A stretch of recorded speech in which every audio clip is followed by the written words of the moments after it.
Groupe Initiative de Bakou présente La Réunion, le paradis sous l'occupation française.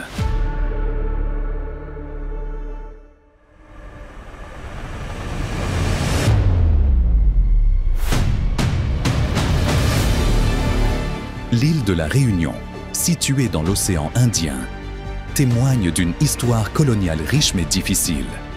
Aujourd'hui, l'île, connue pour sa nature fascinante, porte les traces de siècles de domination étrangère.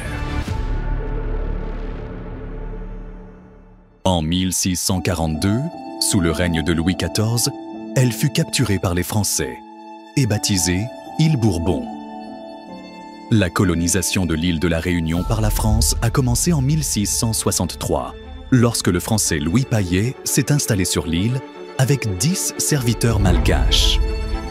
La première colonie permanente fut fondée par Étienne Regnault en 1665.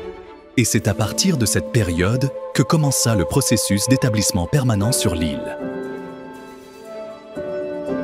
Les Français ont fait venir des esclaves d'Afrique et de Madagascar pour exploiter l'industrie sucrière. Ce système brutal d'esclavage a constitué le fondement de l'économie coloniale de la Réunion, laissant de profondes cicatrices sur la société insulaire. Les esclaves passaient chaque jour de leur vie à travailler dans des conditions insupportables. Les Français ont fait de grandes fortunes grâce à la canne à sucre et à d'autres cultures grâce au travail forcé. La Réunion est devenue une partie importante de l'empire colonial mondial de la France.